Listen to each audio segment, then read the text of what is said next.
I had one person say to me like, "Oh yeah, I'm giving my tithes, and I don't believe that the pastor doing the right thing with the money of the tithe." And I'm like, "Why are you so concerned about the pastor?" Like, "Oh, because I'm giving the money." And it's like, "Well, who are you giving the money?" It's like, "To the church."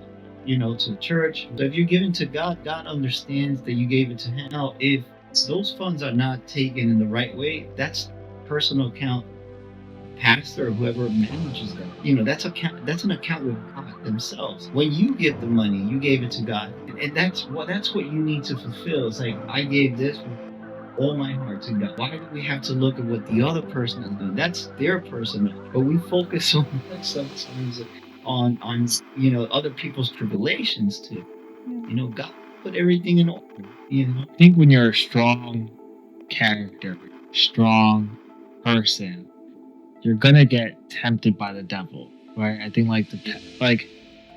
they're just saying like, I think by Mike Tyson, when you're favored by God, you're also favored by the devil. It's like the devil's gonna throw so many temptations, like the 40 days in the desert. I mean, the 40 years in the desert with the Israelites threw so many temptations. And with Jesus, the 40 days in the desert, that was literally a walk through temptation. So it's like how to overcome that temptation 40 days in the desert. So it's like the devil is always gonna try to tempt and make a soldier fall.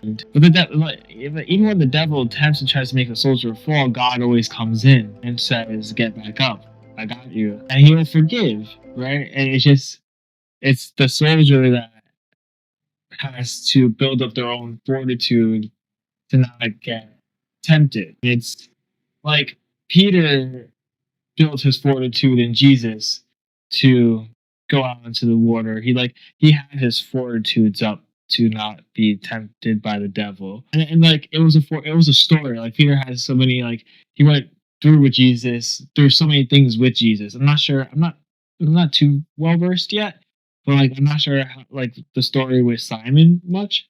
But I don't know if he did as much with Jesus. So like imagine like even at his lowest point, like he was weak in that moment, so the devil probably made it was an easy like Simon's fortitude wasn't fully up, so I guess it was easier for the devil to come in because he knew that his fortitude wasn't strong, as in like Peter's fortitude was strong. He went through so many experiences